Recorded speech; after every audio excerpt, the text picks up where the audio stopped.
in the grandest, most beige-lit hall of the Intergalactic Peace Nexus, a structure suspiciously resembling an Apple store that overdosed on bureaucracy.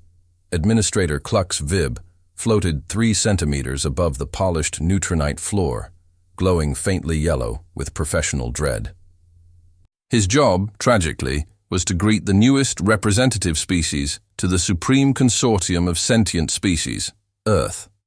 His briefing files had warned him of highly erratic behavioral norms, overuse of sarcasm, and culturally inappropriate thermonuclear optimism.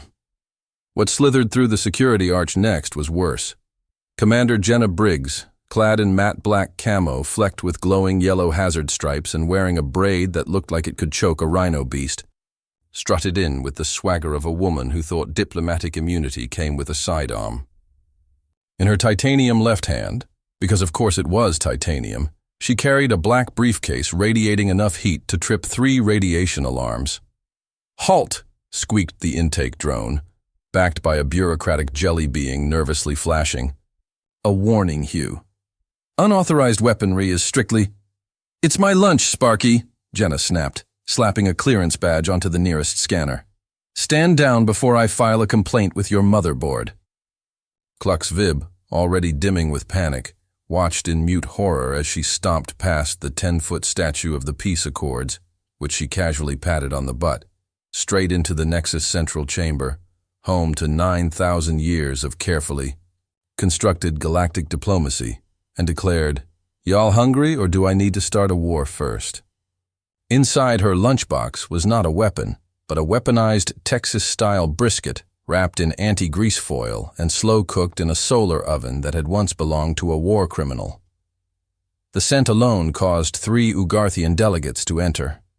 Heat cycles, 1 Lithax monk to combust in spontaneous ecstasy, and Klux himself to emit an unauthorized shade of periwinkle, and that was before she deployed the sauce. Jenna sauntered into the chamber as if she were entering a tailgate party instead of a summit that had been dragging on for 13 straight days over asteroid mining rights. A dozen species argued over whose procedural motion to review the amendment to the footnote of Section 2.4.1's translation clause had precedence. Jenna, unimpressed, popped open a folding chair, pulled out a bun, and began constructing what historians would later refer to as the sandwich that changed galactic history. Boop, her AI translator, hovered beside her in a state of existential despair, translating her muttered threats and barbecue metaphors into 412 galactic dialects, while quietly composing a goodbye haiku.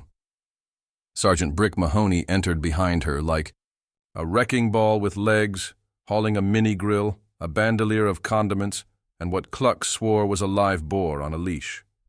"I propose a new motion," Jenna said, smirking as she licked sauce off her tactical glove. "We settle this the Earth way. You 2 generals arm wrestle. Loser gives up mining rights, winner gets brisket. Everyone else gets coleslaw. Sound fair?" The chamber froze. Representatives blinked, flickered, glowed, gurgled, and clicked, in various tones of disbelief. High Regulator Mr. RX tried to object using Article 19B Subclause 3, but choked on a spoonful of baked beans Brick offered mid-sentence. The 2 generals, apparently intrigued, approached. One was 9 feet of plated claws and acidic drool. The other, a sentient pile of rocks with 6 elbows. Jenna stretched, cricked her neck, and then dropped them both in a double-pin wrist lock, move that made Boop shut down from psychological trauma. "And that's how we do foreign policy back home," she announced, wiping sweat from her brow with a UN flag. Klux Vib, now fully glowing the color of galactic resignation, filed 7 violation forms, 3 cultural breach notices, and 1 last will and testament, all of which were incinerated when Jenna used the stack to light her post-negotiation celebratory cigar. A nearby drone captured the moment, later distributed across the galactic net as a meme titled, "When you skip the paperwork and solve it with protein." Somewhere in the bowels of the Peace Nexus, a new subcommittee was hastily formed to study human negotiation protocols, barbecue-based. Jenna, meanwhile, looked over the chamber of stunned ambassadors, blew a kiss with her middle finger, and said with a grin, "Next topic? Or y'all want dessert? Klux would have fainted. But jellyfish don't faint. They file emergency memos. He filed 12. All were ignored.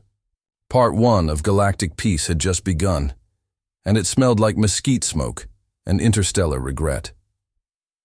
The following day began with an emergency ethics committee hearing, 7 minor riots in the Lexarian sector, and the mysterious disappearance of the Peace Nexus's only functioning ceremonial gong, which, according to unverified reports, had last been seen strapped to Sergeant Brick's back with barbecue tongs repurposed as harness clips. Administrator Klux Vib, pulsating an anxious mauve, was once again tragically assigned as Jenna Briggs's behavioral chaperone, which in bureaucratic terms translated to cosmic chew toy with eyes. His internal memos, now classified for mental health preservation, attempted to explain how Earth's so-called diplomatic team had converted the Nexus's sacred reflection chamber into a pop-up chow hall, complete with plastic picnic tables, smoke filters, and boop narrating. The menu like a haunted poetry bot. The second act of this interstellar fiasco kicked off when Jenna and her crew burst into a high-stakes diplomatic summit mid-debate, one that had been dragging on for 3 intergalactic weeks regarding mineral rights on asteroid cluster GR44X7. The Jarnathi Dominion and the Krelok Syndicate were seconds from triggering a 1,000-year blood feud over territorial micrometrics when Jenna kicked open the chamber doors. Wearing mirrored shades, holding a burger in one hand and a coffee mug, labeled World's Okayest Diplomat in the other, and said, "Sorry I'm late. Anyone else smell corporate nonsense and toasted lizard?" Gasps, shrieks, and one dramatic species-wide molting ensued as she casually dragged a collapsible grill behind her, flanked by Sergeant Brick in full tactical apron, reading, "Kiss the chef and surrender." As Brick began searing meat slabs like, it was an episode of Iron Chef, Apocalypse Edition. Jenna cut through the squabbling alien politicians like a machete through bureaucracy. "Here's the deal," she barked, using a laser pointer embedded in her tactical glove to highlight the most absurd sections of the dispute document. "You want the north half of the space rock because it glows green and boosts fertility. You want the south half because you think it sings to your ancestors during tax season. So here's my counterproposal. You both get half, and I get the middle chunk for a future steakhouse chain. We call it the Meteor Belt." Dead silence. The Jarnathi Primarch began hyperventilating into his breathing pouch, while the Krelok ambassador attempted to detonate his translation device in protest, only to be disarmed by Boop, who translated the action as enthusiastic acceptance, and followed it up with a haiku so moving it caused 3 Gliver to sob into their cloaks. Meanwhile, Brick demonstrated peace through protein by handing out samples of smoked jalapeno ribs, which caused the ruling triplet of the Floatari Republic to grant Earth exclusive spice trade rights just to get more sauce. Klux, witnessing the entire devolution of centuries-old procedures, emitted a panicked neon swirl that accidentally triggered the Nexus's auto-fire suppression system, flooding the chamber in foam and confusion. Jenna, barely fazed, used the opportunity to declare herself Queen of Foam Diplomacy and began body-sliding across the floor into alien legs while Brick played Earth's national anthem on an electrified spatula. By midday, a subcommittee had been formed to define grill-based arbitration, and 27 former enemies were now sharing kebabs and laughing over Jenna's reenactment of the time Earth beat the moon in a drinking contest. The formal minutes of the summit were abandoned in favor of a sauce-stained napkin bearing Jenna's drawing of a smiling cow, 2 divided asteroid maps, and the words, "Problem solved, nerds." High Regulator Mr. X, whose crystalline form was now streaked in marinara and shame, attempted to censure Earth's entire existence, but was tragically silenced by a spoonful of mashed sweet potatoes so delicious he spiraled into a flavor-induced trance, whispering in policy code, "I taste clarity." With tensions diffused via cholesterol and carnivorous bonding, the chamber voted to approve Earth's temporary peacekeeping assignment on condition that Jenna attend no fewer than 3 sessions of intergalactic behavioral training, which she immediately signed off on, using barbecue sauce as ink and a rib bone as a stylus. Klux Vib, barely functional, filed his 12th resignation request in as many hours, only to be denied again with the automated message, "Your suffering has been deemed culturally valuable." And so, as the sun set over the outer dome of the Peace Nexus, casting bureaucratic shadows over half-eaten brisket platters and spent condiment canisters, it became clear to all. Earth hadn't come to play politics. It had come to win with grilled aggression and unlicensed enthusiasm. By the time the galactic workweek reset on a completely nonsensical 37.2-hour cycle, designed by a species that photosynthesized regrets, Commander Jenna Briggs had converted Earth's so-called embassy into the most dangerous diplomatic hotspot in known space. The structure, which had originally been a sleek, sterile white dome, nestled politely between the libraries of Zorthan 5 and the Monument to Reasonable Discourse, now looked like a cross between a Marine barracks, a Texas roadhouse, and a weapons testing facility designed by caffeine addicts with impulse control issues. Ammo crates doubled as bar stools. Holographic dartboards were repurposed to rank alien species' tactical karaoke scores. A glowing neon sign above the entrance pulsed in Earth English galactic trade glyphs and aggressively blinking Morse code. "Welcome to Embassy Earth. Sanity checks optional." Inside, Jenna presided like a barbecue-scented war goddess, ruling over her new favorite diplomatic tactic: unauthorized dinner parties. It began innocently enough, or as innocent as it gets when your dinner invite includes BYOB, bring your own blaster. She'd roped Boop into handling RSVPs, which promptly caused the poor AI to short-circuit halfway through alphabetizing guests by species danger rating. Brick Mahoney, always eager to mix grilling with potential violence, had wired the diplomatic fire pit with tactical heat shields and a built-in smoke grenade launcher for ambiance. As the first guests arrived, including a reluctant high regulator Mr. RRX, escorted in by two Flarn mercenaries who'd developed an addiction to Earth's grilled pineapple, Klux Vib trailed behind them, leaking stress colors like a nervous lava lamp and mumbling notes into his recorder. Event log. Something disgrace. Location, Hell Kitchen. The embassy-turned-diplomatic death trap buzzed with chaotic cross-cultural mingling. Vrex assassins debated seasoning preferences with Carthian poets. A Trundak war priest tried coleslaw for the first time and cried for 3 hours, whispering, This is what peace tastes like." Jenna, in her signature sleeveless camo jumpsuit and with a tactical braid bouncing with every smug nod, ran the room like it was a battlefield, diplomatically disarming species faster than Klux could file. Incident reports.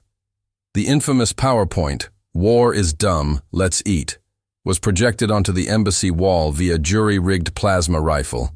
It contained exactly 4 slides. 1. Problems. 2. Explosions. 3. Meat.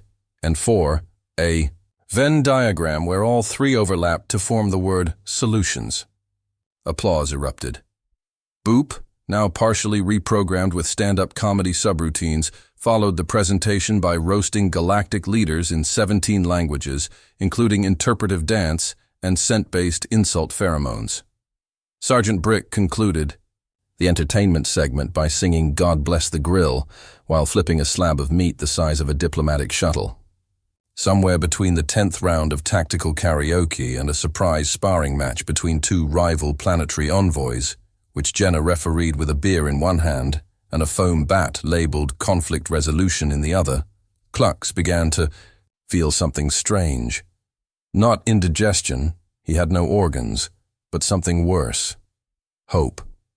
These maniacs, these reckless, sauce-obsessed, protocol-averse humans, were somehow working. They were succeeding where centuries of sterile negotiation had failed. He watched as bitter enemies clinked glasses, warlords shared family recipes, and one delegate from the Carbonate Axis nervously asked Jenna for a copy of her brisket marinade. "Tell you what," Jenna said, leaning in close, eyes twinkling with the promise of chaos. "You drop that anti-ship blockade off Sector Phi, and I'll throw in the dry rub recipe too." 30 minutes later, a galactic ceasefire was declared. over-smoked sausages and hard cider. Klux floated in the corner, slack with disbelief, his colors now flashing confused rainbows that meant everything and nothing. As the night wore on, peace treaties were doodled onto placemats, ancient blood feuds were hashed out over flaming nachos, and a drunken ambassador from the Chitlak swarm tearfully declared Earth's embassy the most emotionally fulfilling war crime I've ever attended. And just when Klux thought it couldn't get worse, or better, Jenna stood on a crate, raised her drink, and shouted, "All right, everyone, tomorrow's the real circus. I've been invited back to the big roundtable negotiations. They want me to behave, and I fully intend to disappoint them."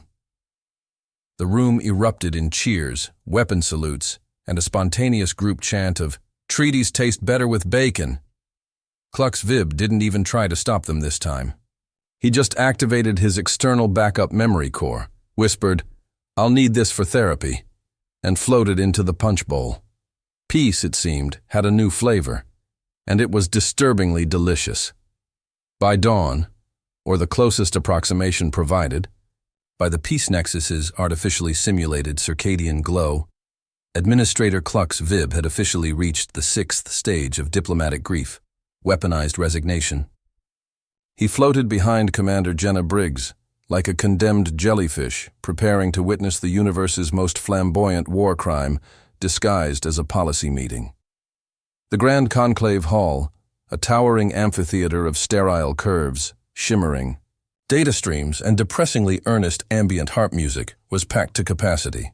Every species with a stake in the galaxy's balance of power had shown up in decorative armor, embroidered silk protocols, or biosymbiotic robes that looked like haunted curtains.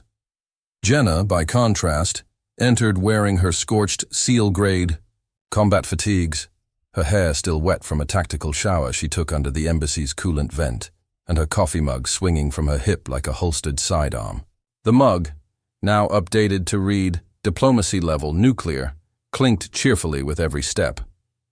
Boop floated beside her, displaying a pre-programmed warning hologram that simply said, "Brace yourselves."